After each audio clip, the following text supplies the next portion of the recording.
நானும் அம்மாவும் சீத்தாப்பழம் பறிக்க வந்திருக்கோம். சீத்தாப்பழம் அங்கங்கே இருக்குது, பூ இருக்குது, காய் இருக்குது. மருதாணி பார்த்தீங்களா எவ்வளோ காய் காய்ச்சிருக்கு. நைட்டு பார்த்தீங்கன்னா அப்படியே பூ பூத்து ஒரே மணமான மனம் அப்படி இருக்கும் பார்த்துங்க. ஆனால் இந்த சீத்தாப்பழம்லாம் காட்டுறேன், ஆனால் ஒரு லைக் போடாதீங்க. நான் பறித்தாலும் எதுவும் போடாதீங்க. என் லைக்கெல்லாம் திருடிக்கிட்டு போயிட்டாங்க, யாருன்னு தெரியல. இன்னும் 4 இருக்கு மம்மி.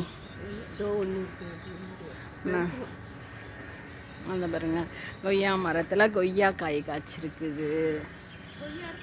கொய்யா நிறையா இருக்கே. அந்த கொய்யா இங்கே ஒரு கொய்யா இருக்குது, நிறைய பிஞ்சு இருக்குது.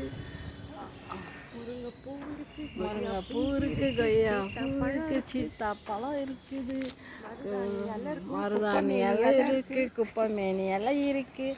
அப்புறமா வந்துட்டு அவரம் பூ இருக்குது, எல்லாம் இருக்குது.